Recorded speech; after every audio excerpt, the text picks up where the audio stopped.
Okay. Can we go ahead and start? Go for it. Okay. Well, I'm Sarah Hill. How are you guys doing?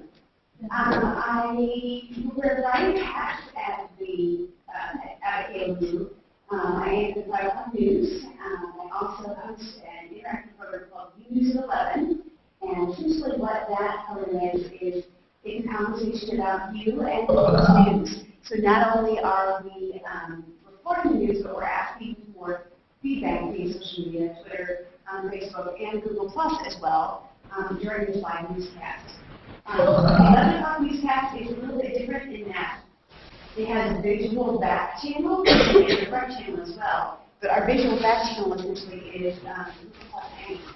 We've always had a back channel before with Twitter and Facebook, right? We're able to talk with people and see that task base.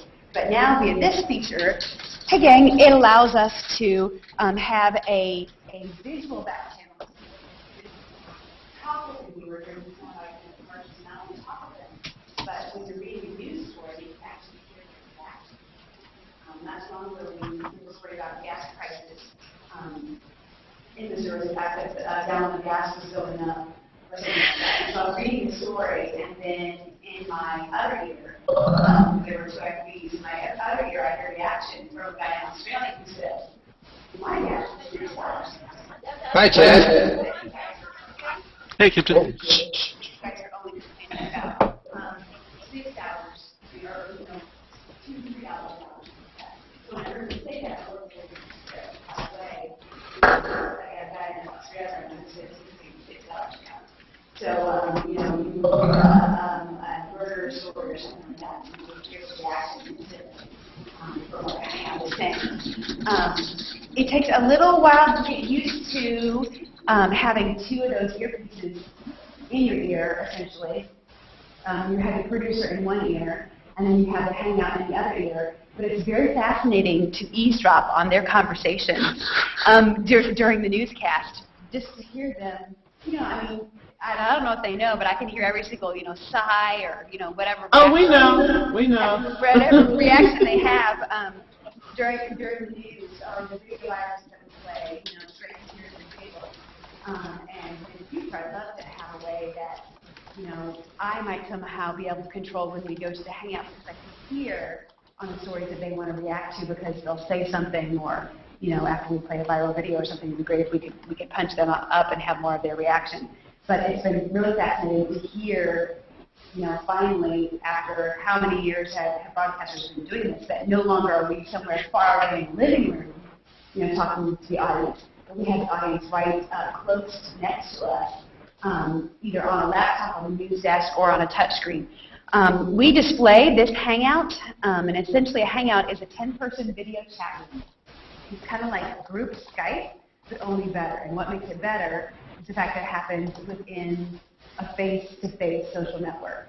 A lot of people say, I don't need another, social network. What are you trying to do? Well, the allure of Google Plus isn't the fact that it's a social network. It's the fact that it has a free satellite truck in the middle of a social network, and it's face-to-face engagement. You might enjoy texting or tweeting or Facebook posting, but in Google Plus, a lot of it is done face-to-face. I spend probably about 3 hours a day on average in Hangouts, just meeting people. And on average, I probably meet about 20 to 30 new individuals a day, face-to-face. And anecdotal evidence, we don't have any real research to support this yet, but anecdotal evidence tells you that the level of engagement in a Hangout is far deeper than any kind of text or tweet that you would have. I don't know what your name is, but if we were tweeting back and forth and we're chatting with your avatar, I might not know a whole lot about you, but if you were in your room, for instance, like where Kempton is, and Kempton is in Canada, and I'm looking at him, and I see that he's got, he's in front of a closet. What is that closet behind you? They have their children in there. They have things on the wall, and all of a sudden you know so much more about them because you have a face-to-face connection than just any Twitter or Facebook post. So our program is a little bit out there, and we have had people who told us, quite frankly, that it's kind of out there, but we are hoping that others will also see the importance of engaging with people face-to-face, because these people, for instance, in this hangout right here, you know, they're like my buddies. They are my buddies. And we know each other, and I know that sounds really odd, but we didn't know each other before this face-to-face connection, because it's like they are essentially in the same room. So not only am I able to connect with them and hopefully get them to watch our newscast, but they are able to then share their news and information with us in real time via this essentially free satellite truck in the middle of a crowdsourcing tool.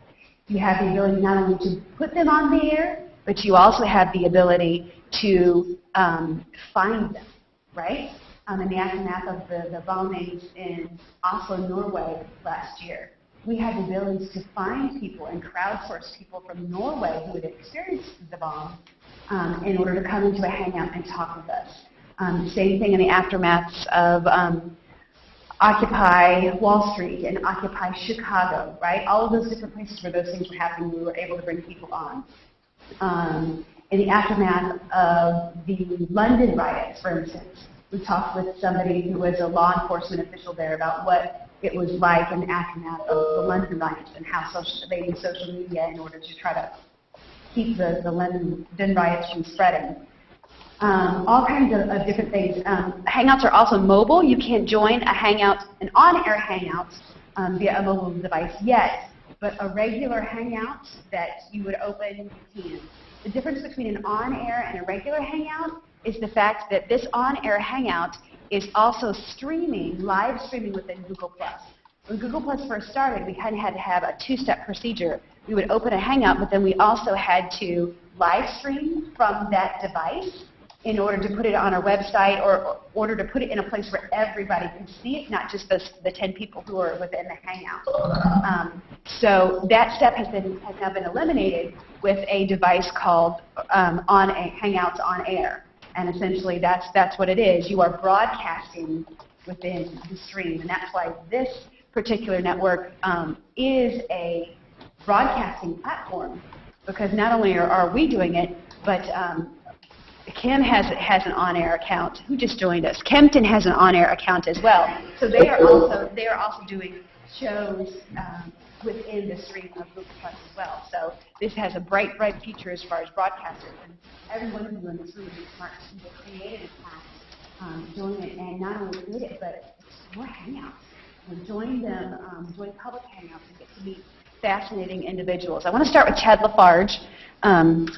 Chad is from Colombia, and we did not know each other before this started. But can you talk a little bit, or what would you tell a journalist in this room who maybe, how many of you guys have had experience with this question? How many of you guys have accounts? Some of them a little bit, but you've never hung out yet, right? Okay, so that is the carrot. That is like, you know, the golden thing. A lot of people are like, huh, none of my friends are on there. Hangout. Yeah. I mean, it's where you meet. I mean, being in there from somebody in Pakistan. I had a hangout yesterday with a journalist from Pakistan who was talking about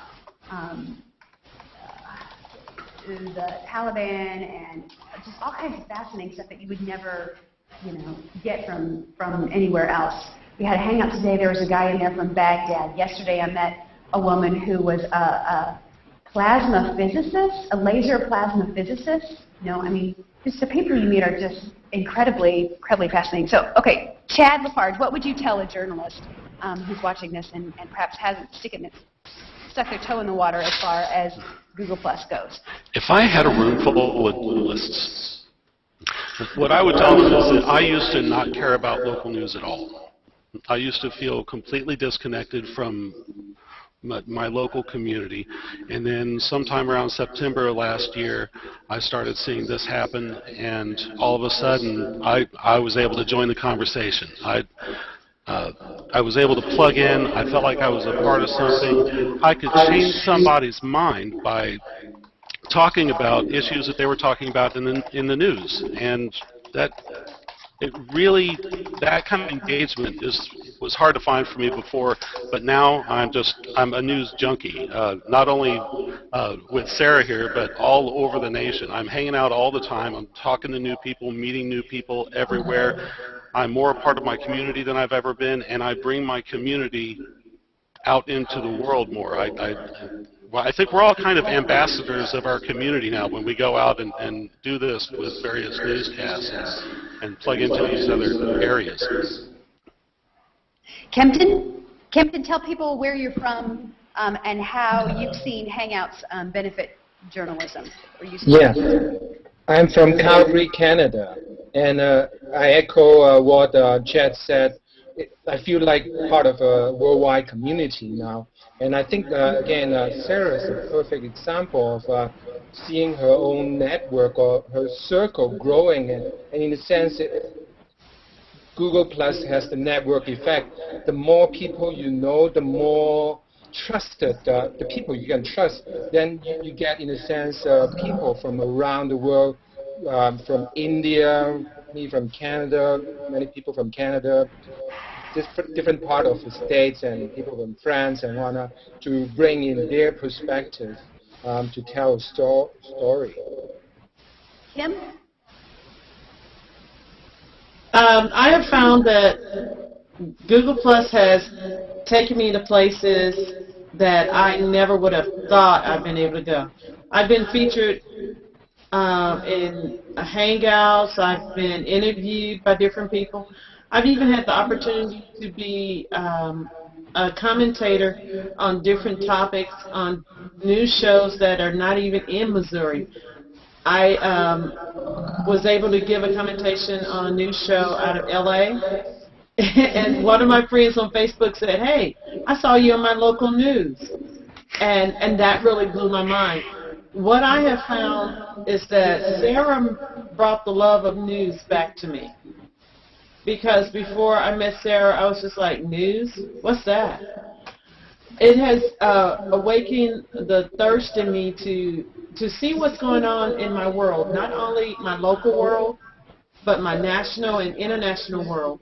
And this is what Google Plus has done. It's connected people from all over the world. I've created friendships with people. Now, when I travel, because I travel quite often, I can tell people, okay, I'm going to be in your part of the world. Let's do a hangout in real life. And I get to meet the people that I've been talking to via Google Plus Hangout, and that's really awesome. And if you guys look on her, this is a neat little trend. Look what she's got. She comes with her own lower third. Okay? So how cool is that? You know, I mean, who knows, is that the future of journalism? When you interview someone, you say, you know, you're coming with your own lower third, which is really kind of fascinating. Michelle Spry is also from Columbia. Michelle, do you want to share your experience with Hangouts with the group? Sure. And I'm sorry I had to bug out, so I didn't get to hear what everybody said, but I think Sarah's right. I didn't meet Chad Lafarge, who lives right here in Columbia, Missouri, and I'm very involved in our community, and I had no clue that Chad was even around until we got on a Google Plus Hangout. And so I think it's about networking, building relationships and friendships, but it's that face-to-face interaction that we lose oftentimes because Facebook is so behind the scenes. Texting is so behind the scenes, and so this you actually get to have real conversations and build with people, and that's so important, especially as we move forward and the younger generation. It's so hard to carry on a conversation with somebody and keep it going because you're not face-to-face, but on Google Plus it's opened up that platform. So Steve Oberman is from Centralia. Steve, we're speaking to a group at an SPJ group at Mizzou. Do you want to share what that has been like for you to be able to contribute a voice to a live newscast? Yeah, I think I started when you were doing Clark News, and we were on the side when you were doing that. I think it's the greatest thing because I was using Skype, but now I have, let's see, 1, 2, 3, 4, 5 people at the same time. Just to let you know, it's 59-35 Mizzou. I'm watching the game right now. Okay. Yeah, and you know that's the future even of this space. The fact that you're not only watching the news together, but a ball game or YouTube videos or anything like that. And Sarah, can I share a real quick Mizzou story? Yeah. I was in a hangout where the directors, two of the directors of the best documentary from the Oscars, it's called Undefeated. They were in a hangout from LA, and one of them was a Mizzou fan. a Mizzou alumni. He saw my banner, my lower third, and he said, "Are you in Missouri?" I said, "Yes." And he said, "I graduated from Mizzou," and we had an instant connection. So he remembers me from the fact that I was in a Google Plus Hangout with him, and we connected over Mizzou. I want to add a point Michelle made, Sarah. It's the trust that we build from face-to-face interaction and over a period of time. So, which is very different from Facebook or any other text-based messages or posting. And you don't get the feel of what the person is like. But over time, I trust every one of us up here. And so the implications as far as mobile journalism too, for instance, we had an individual from Australia who's joining us right now. Speak of the devil. That is funny. Michael, Tucker, your ears were probably burning. Michael, tell people where you are. You are on a MiFi, right? You're on a mobile Wi-Fi?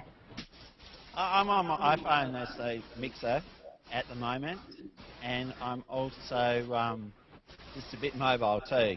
But because of the Hangout technology now, I have to use a laptop, not my iPhone. So we've tried plenty of times with an iPhone. Yeah, tell them where you're from and how you came across us, and what is it like for you to be able to contribute to a live newscast. I'm from Brisbane in Australia, and so how I came across Sarah was through a gentleman that's not here, Bruce Garber, because my interest is in online broadcasting, and so I got interested, and then I found out he was hanging out with Sarah Hill, and I thought, who's this Sarah Hill? I want to find out about that, and so I spent some time with Sarah on the newscast. And so then we got talking about a few ideas to play around, which we're still playing around with, but it's been good fun. Tell some of the places where you've been live from via your mobile phone, Michael, during our newscast. Since October, we've been able to go live from a river ferry, which is down several times along the Brisbane River. We've been at a triathlon where we reported about the kids' triathlon, which is really cool. And I've been, where else? Down at Currumbin Wildlife Sanctuary on the Gold Coast. This has been really, really cool fun. And we were able to see all the lorikeets and koalas and kangaroos feeding and crocodiles just sitting there lounging in the sun. It's been great. Absolutely, and he's also been barbecuing some kangaroos in one of the hangouts. So anyway, this is the satellite truck that we're talking about, because not only can you bring one viewer on the air, you can bring 9 other viewers on the air en masse. So imagine that there is a car crash somewhere that's totally stopped traffic 10 years from now when everybody's on the platform or something like that. And you can say, you know what, I've just opened up a Hangout. Join my Hangout and show us what you're seeing live in real time, right? And not only that, no longer do we have to wait for someone to send a still pic. No longer do we have to wait for us to get a satellite truck or a reporter there. The people on the scene are going to be able to hang out with us en masse and have a group conversation about the fire that they're seeing. Or anything like that. We recently had the tornadoes in Missouri, and we could not get a satellite truck there in time. It was too far away for a line of sight for a microwave shot. So how did we get important tornado information live on the air from Branson, Missouri? G Plus Hangout. And someone come in a Google Plus Hangout and give us the breaking news information that way. So keep that in mind in the future. You're thinking about all of the different ways to bring in people. This is certainly a free satellite truck right in the middle of a crowdsourcing tool. And how do we find those individuals to talk about those breaking news events? Google Plus, right? Because it's a phone book attached to a satellite truck. Yeah. Now, you've selected for the standard group that you have for Google Plus and your U-News Hangouts. How do you go, what is your basis of the approval process? of going through and actually ciphering out, the people that are just going to come in there and be like, oh. Yeah, and these people are very familiar with that in that they helped write a guide in as far as what is and what is not allowed on the air. And that was one of the issues that we faced early on was, okay, since we're putting this Hangout on the air, we cannot get an FCC violation, so we have to make sure that everybody who is in our Hangout will not say the F word and, Can I chime in? Yeah. It's really interesting with news broadcasters who are actually just starting out, and they've actually got to go through this process. And I've been in somewhere where everyone's just saying, oh, it's great, it's a brand new thing, and it's public, and so they don't know who they're going to get in, and hoping that they're going to get their local area. So hoping that that's going to be the case. But there's issues with that as well, because they may have the TV going, they may have their computer going, they might have a live streaming cast of the newscast happening at the same time, and which ends up being a feedback system. But the other beauty of this that I just wanted to point out was that I might be live on site, but you could have 7 or 8 TV stations taking this news feed. Matter of fact, we once tethered to another television station's Hangout as well, and Mike Elgin was once had his own Hangout at the Consumer Electronics Show, and we joined his Hangout and took it live on the air, kind of tethered to it, I guess, if you would, in order to interview some of and listen to what some of the people were saying about that. So, will that redefine affiliate relationships in the future? I think it has already, in that on this platform, we as a television station are sharing ideas and information, and sometimes you even guest with Fox or other stations that aren't necessarily our affiliate relationships. So it'll be interesting to see in 10 years what this little box does to affiliate relationships. You see the chat box on the left-hand side where people are able to chat. So not only does that increase the engagement, because you don't have to wait for somebody to finish their sentence.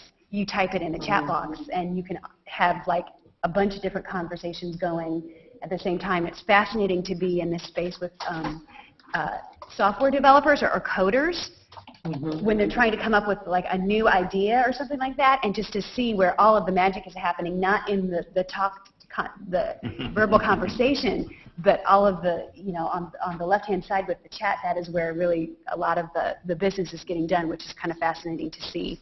If you hover over these thumbnails, I was just, go ahead, Kim.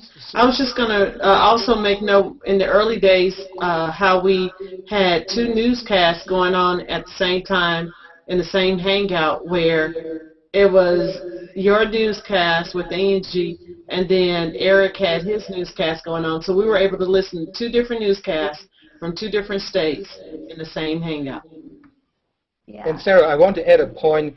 By the sheer fact that you are the pioneer in this area, other anchors from Fox or other stations, they come and learn from you. And I think you are, by you sharing your insight very openly with the other people, there's a big opportunity to create a lot more cooperative environment in this new medium, under this new tool. And I would say, too, that people on Google Plus are so much easier to help one another, and they're not afraid to explain something because it's not going to affect them negatively. It's only helping each other to get better and better at this. Absolutely, and Tyler had asked about how do you vet the individuals, and essentially we had been hanging out with a lot of these people in this room since July, since Google Plus first started. We put the Hangout, crazy to think that we did, but in the first week we put it on the air, which in hindsight was probably not a very good idea, because we didn't know that many people, and we just got lucky in that the first people that we put on the air were very respectful and kind. But since then we've had to develop a system in order to vet individuals, and we do that a variety of ways. We hang out with them. So we have 3 new Hangouts every day, and during the 11 o'clock show, we have a Hangout, and during the 5 o'clock show, we do a behind-the-scenes Hangout where we're doing the live newscast, but we're also talking with people behind the scenes. But at 3 30 every day, Monday through Friday. We have a hangout where there's no other agenda other than to open it up off air and ask people, have them share what's news to them. It gives us an opportunity. Number one, you learn a lot of fascinating news when you shut your mouth and quit talking about the news and just ask other people. I mean, it's amazing the things that I've learned in that respect from just opening up and listening to what they say. Seriously, what's the game score? 72 to 43. All right, good deal. So that's how we meet those individuals. We started out with a group of 80. These people in this hangout right now, we're in our original group of 80 individuals, and then we've grown that to now I have about 3,500 people in our FCC-approved circles. That every day when we open up a hangout, there are about 3,500 people who it goes into who are able to join. Other people can also watch it outside in the Google Plus stream and not being able to join it, but that's essentially how it works. What defines FCC approved?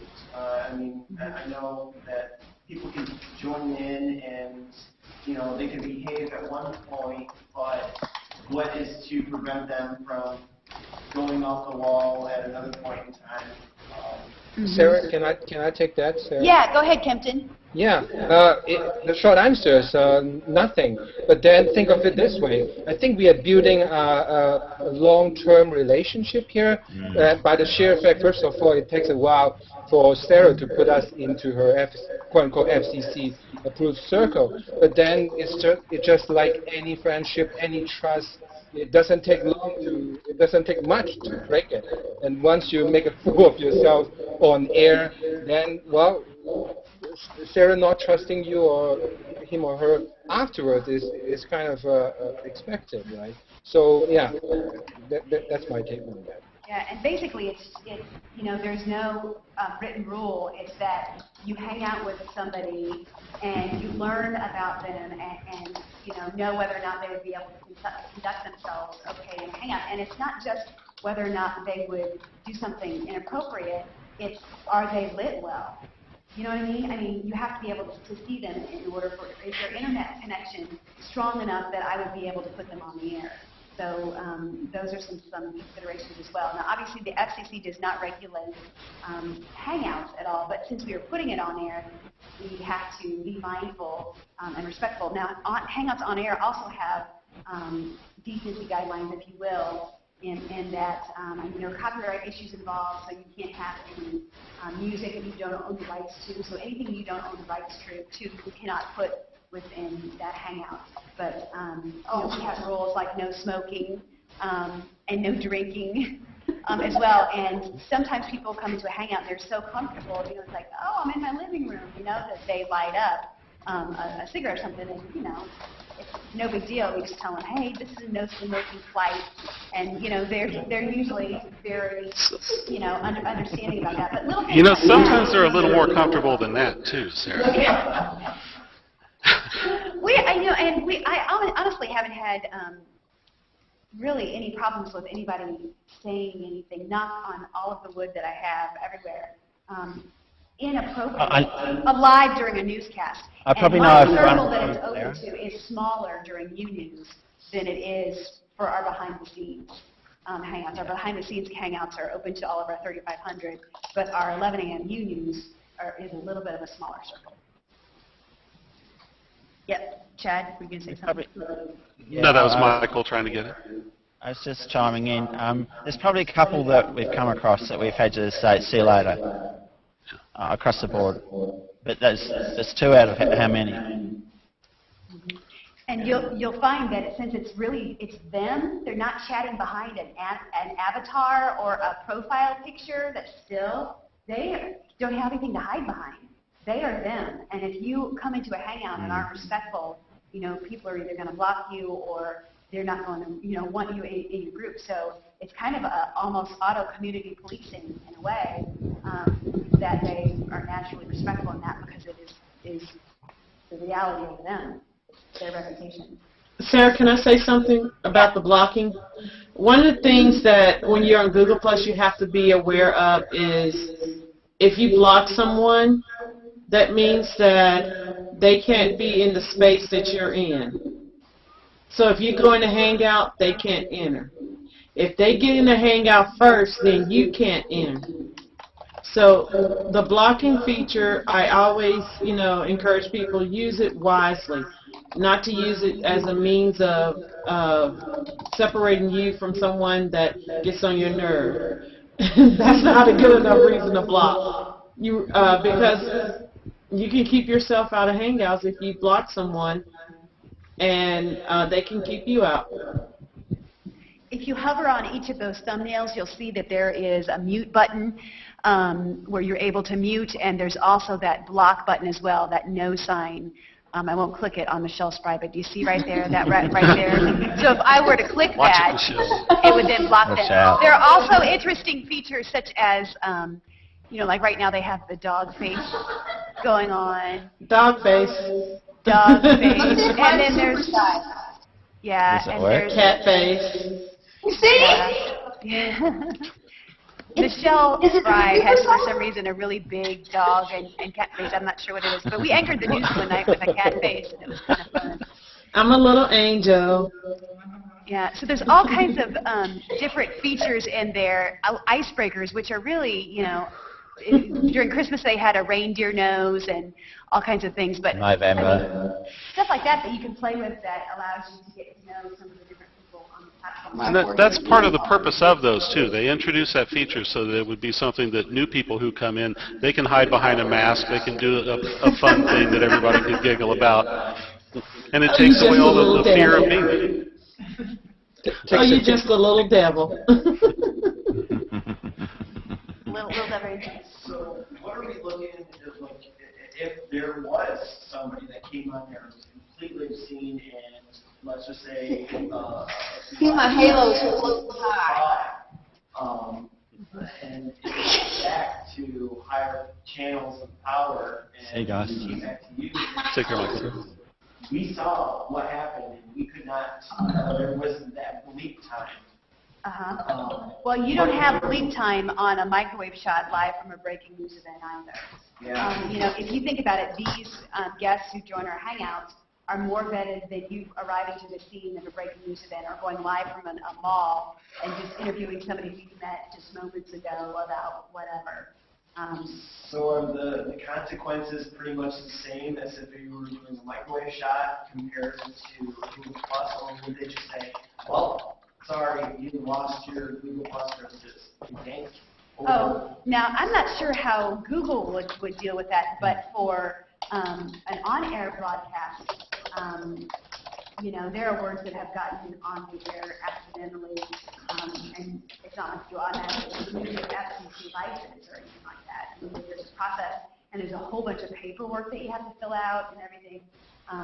But as far as whether or not they would yank your on-air account, I'm not sure how that would work. I hope I had never had to find out how that would work. On free speech, so I don't think they can do anything unless you are going into licensing, copyright violations and stuff. But of course, any of those uncalled for foul language and whatnot, Sarah or each individual anchor are going to take them out from the trusted list, so in the future they will not be invited to be on air hangout. You find that there's a kind of a ripple effect in that. Mm-hmm. Sometimes people, I heard he did that or something like that, so it's kind of, Hearsay. Well, yeah, it rippled it down the line, but like I said, I never had any issue with that, and we've been doing it for almost a year, knock on every single wood, but you'll find people are generally respectful in that. And really, these are your viewers, so you need to interact with them, not only to find out what is news to them, but vice versa. It's a different way to get it firsthand and first person than it is through that glass of the TV screen, the bar room in the living room. Can I jump in for a second, too? Yeah. To carry on that point, it's not only building the relationship between the viewers and the anchor, it's also sending all of us out as evangelists for the people who are doing this. And every conversation that we're in anywhere, we're always mentioning Sarah Hill and U News and KOMU and it's always a topic of conversation. So word is spreading through the people who are here because we're the advocates. We're also the people who people are looking at saying, you do this all the time. Is there something that I can do that you can help smooth it over? We're always talking to other anchors about it as well. So that relationship is built over time, just like that trust relationship where we know who's not going to swear and fly off the handle during a newscast. Also, if I may. Yeah. Okay, also if I may, those anchors that have been working there and have graduated, we have stayed in contact with them through Google and just basically kept as a friend on here through Google+. Yeah, the conversation continues even when they're not even in the same employment workplace. You're absolutely right. I want to ask this group, do you guys have any other questions? Yes. We're working on a project currently to try and promote community out, like the community involvement, because currently the local community, I know that you guys are from Columbia, but a lot of people in Missouri don't know how to use these new social media tools. And we're kind of just running into a lot of places, even librarians can't seem to figure out webcams. Do you have any advice for when you're telling people, hey, this is what I do, like I get on and I talk to the anchor, what are some people's responses? How best do you think we can go about trying to train the public? I think one of the ways is through, obviously through on a TV broadcast. It's really simple to set up an account, to create a profile and then plug it into the webcam. And you'll find that when someone hangs out for the first time, a lot of times the people in the Hangouts tell them, well, this is where you click for the settings, or this is what you have to do if you're on a slower internet connection, and things like that. So there are 12 different people, 10 different people in the Hangouts who help you in that respect. I've been to a lot of Rotary clubs. Gosh, guys, where all have I been? Rotary clubs, Kiwanis clubs, anybody basically. Workshops, dozens and dozens of places over the last year, demonstrating this very technology to try to show people what it is and educate them about that. And that's how we were able to get local viewers on, more local viewers on in that respect, is because we took that laptop to some of those different places. And I think that has possibility, especially as the weather is warming up, to fairs and festivals, with even a MiFi, walking around someplace, even on your phone, because you can hang out on your phone as well. Right now we've got about 600 individuals in Missouri on the platform, which is actually pretty good for just, a year. And there are more than that.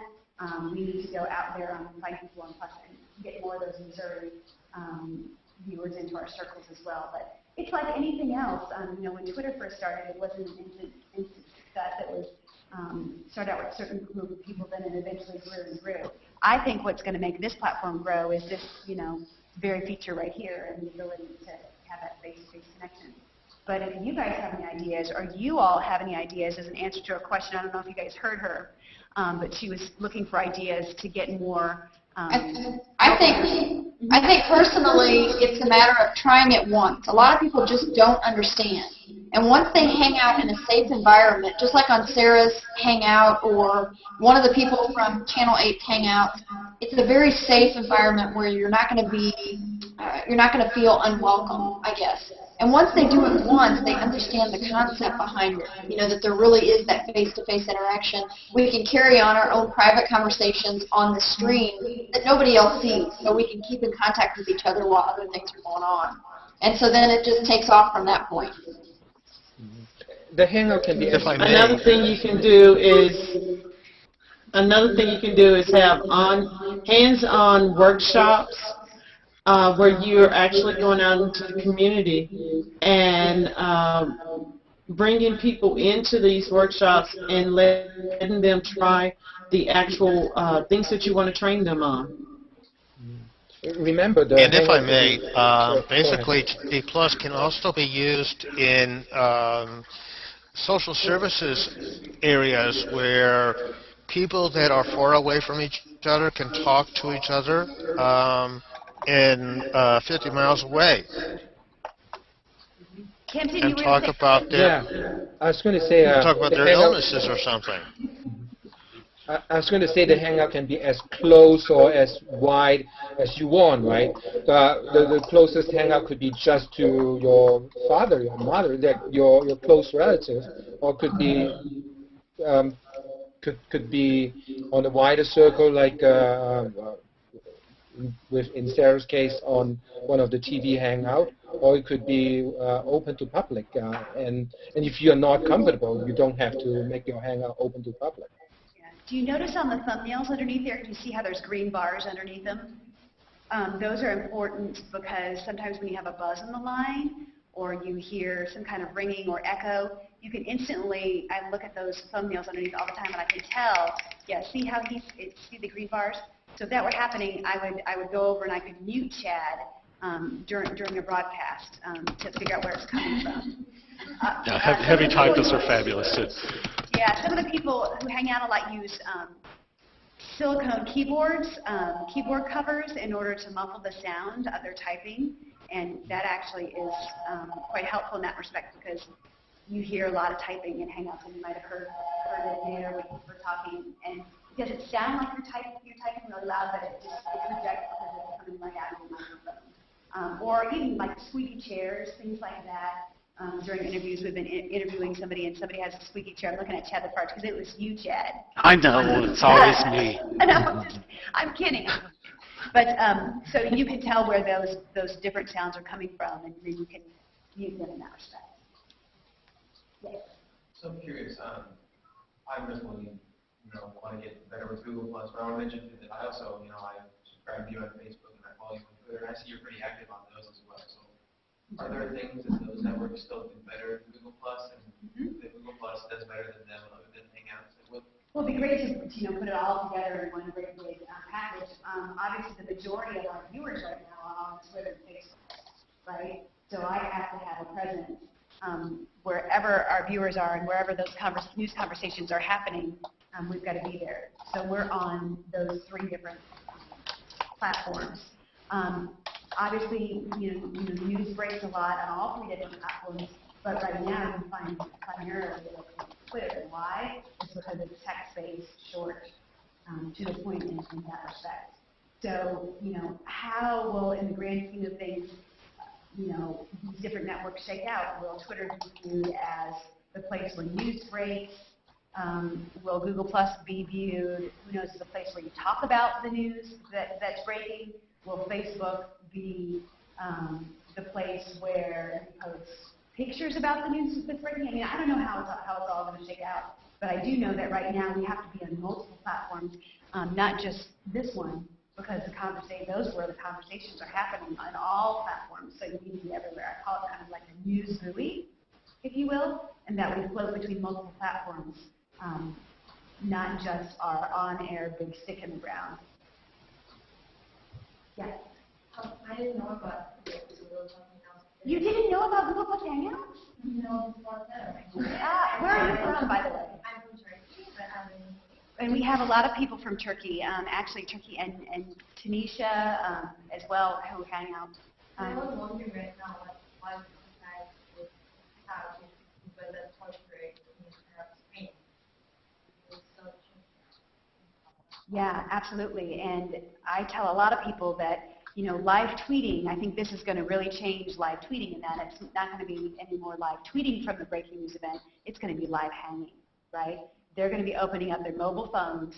They're going to either have a laptop with something, and they're going to be showing people from a riot or some breaking news event what is happening. Not only are they going to do it singularly, but they're going to do it en masse in this situation. And it's going to be really interesting to see because it's face-to-face, and it also has interesting implications for us as broadcasters as far as filters, right? Because not only are they, no longer are they just tweeting and we have the ability to then filter that tweet, but if we take, a live shot from a riot, say, for instance, where someone is live hanging and showing us that riot, live, you don't have the ability to get in that reporter's ear and say whatever,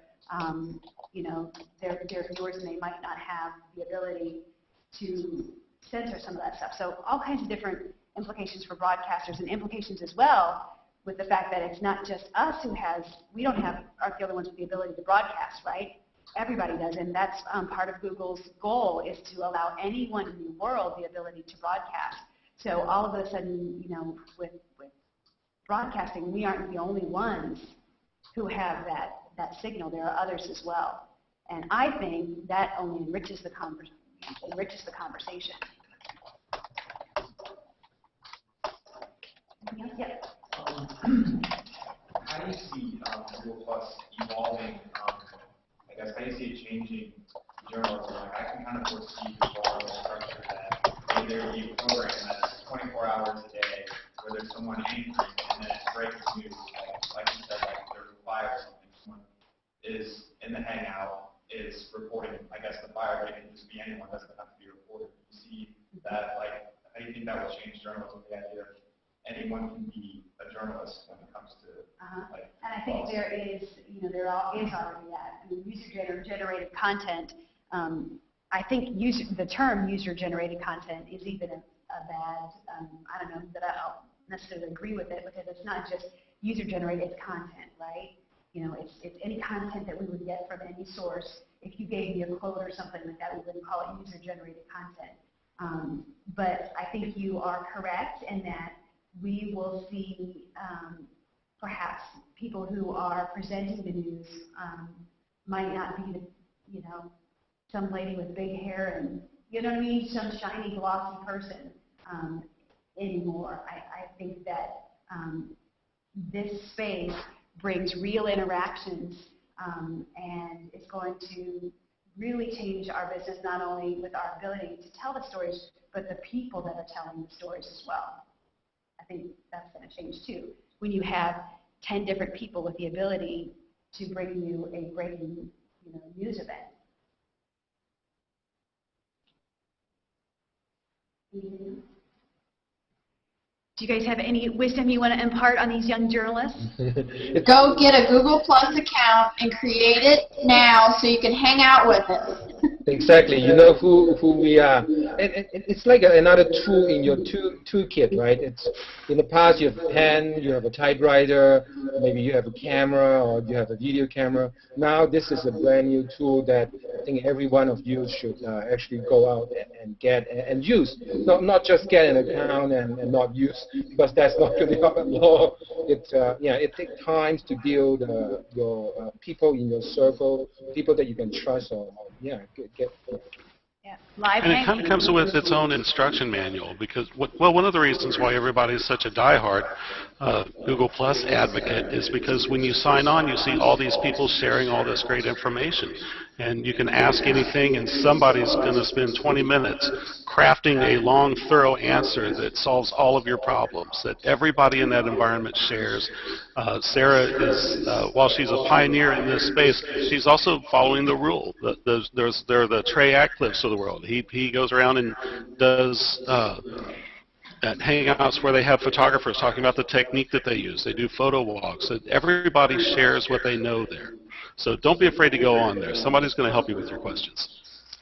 And I know that people from Google is on there, and you could say, is it Chi-Chu Kempton? Is that his name? Yeah, Chi-Chu. Yeah.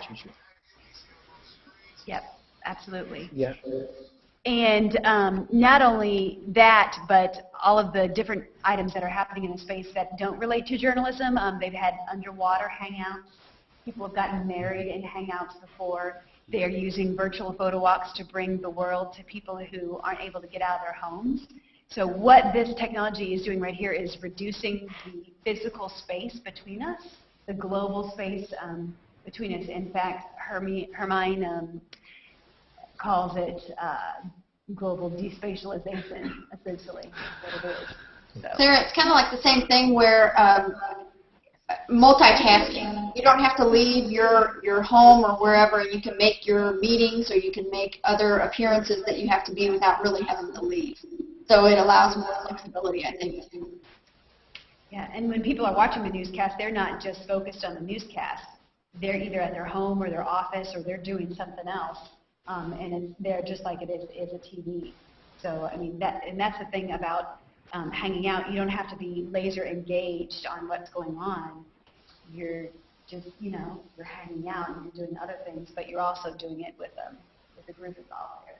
Yeah, and you can hold a panel discussion relatively quickly. I think PBS has done it. They, instead of flying out or getting the expert to a studio, they hook up the people, a panel of people, and then record that or do prep interviews and whatnot. Absolutely. Well, guys, thank you so much. I appreciate you sharing your time with us, and I'm going to go ahead and wrap things up here, but thank you again for your time. I appreciate it.